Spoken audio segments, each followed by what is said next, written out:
प्यारे बच्चों, आज उर्दू का सफ़ा नंबर 11 लाइन नंबर 2 पढ़ते हैं।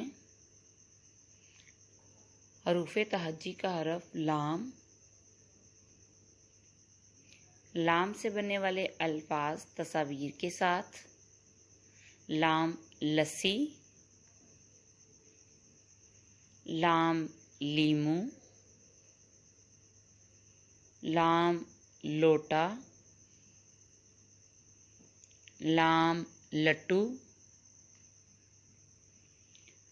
लाम लूमड़ी।